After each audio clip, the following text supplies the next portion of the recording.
Kushtia medical কলেজের academic কার্যক্রম শুরু হলেও চিকিৎসা কার্যক্রম এখনও পুরোপুরি চালু করা সম্ভব হয়নি। ফলে চাপ পড়েছে 250 শয্যা বিশিষ্ট কুষ্টিয়া সদর জেনারেল হাসপাতালে।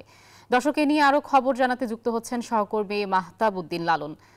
লালন, সদর হাসপাতালে চাপ কেমন দেখছেন এবং কবে নাগাদ চালু হতে পারে কুষ্টিয়া মেডিকেল কলেজের চিকিৎসা কার্যক্রম?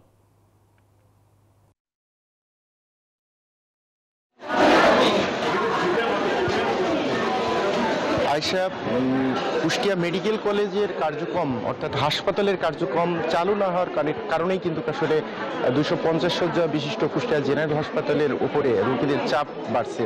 ফলে সেবা থেকে বঞ্চিত হওয়ার পাশাপাশি কিন্তু কাঙ্ক্ষিত সেবা পাচ্ছেন না এইখানকার বা এই অঞ্চলের মানুষ। আমি হাসপাতালটি ঘুরে যতটুকু দেখেছি সেটি হচ্ছে যে কুষ্টিয়া মেডিকেল কলেজ হাসপাতালের চিকিৎসা কার্যক্রম বন্ধ থাকার কারণে অথবা পুরোপুরি চালু না হওয়ার কারণেই কিন্তু আসলে এই সমস্যাটি তৈরি হয়েছে।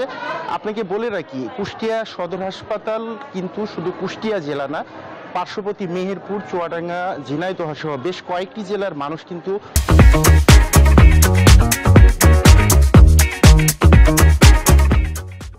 এই হাসপাতালটি থেকে চিকিৎসা সেবা নিয়ে থাকেন। ফলে এই হাসপাতালের উপরে চাপ সৃষ্টির হওয়ার পাশাপাশি কিন্তু এখানকার চিকিৎসক বা স্বাস্থ্যকর্মীরাও কিন্তু আসলে হাসপাতালে চিকিৎসা সেবা দিতে হিমশিম খাচ্ছেন। আমি কুষ্টিয়া সদর হাসপাতালের যিনি তত্ত্বাবধায়ক রয়েছেন, আমি তার সাথে কথা বলেছি। তিনি যেটি বলছেন যে 250 শয্যা বিশিষ্ট এই কুষ্টিয়া সদর হাসপাতালটি হলেও কিন্তু এখানে প্রতিদিন প্রায় 2000-এর বেশি মানুষ কিন্তু চিকিৎসা সেবা নিয়ে থাকেন এবং এটি কিন্তু হচ্ছে একমাত্র কিন্তু এই কুষ্টিয়া মেডিকেল কলেজ চালু না হওয়ার কারণে। এইখানে সেবা প্রত্যাশীরা বলছেন যে আসলে কুষ্টিয়া মেডিকেল কলেজের কার্যক্রম চালু হলে কিন্তু আসলে এই সমস্যাটা তৈরি হচ্ছে। কুষ্টিয়া মেডিকেল কলেজ হাসপাতাল পূর্ণাঙ্গভাবে চিকিৎসা সেবায় যদি যেত তাহলে হয়তো বা এই হাসপাতালটির উপরে রোগীদের এই চাপ সৃষ্টি হতো না। আয়শা। লালন, আপনাকে ধন্যবাদ।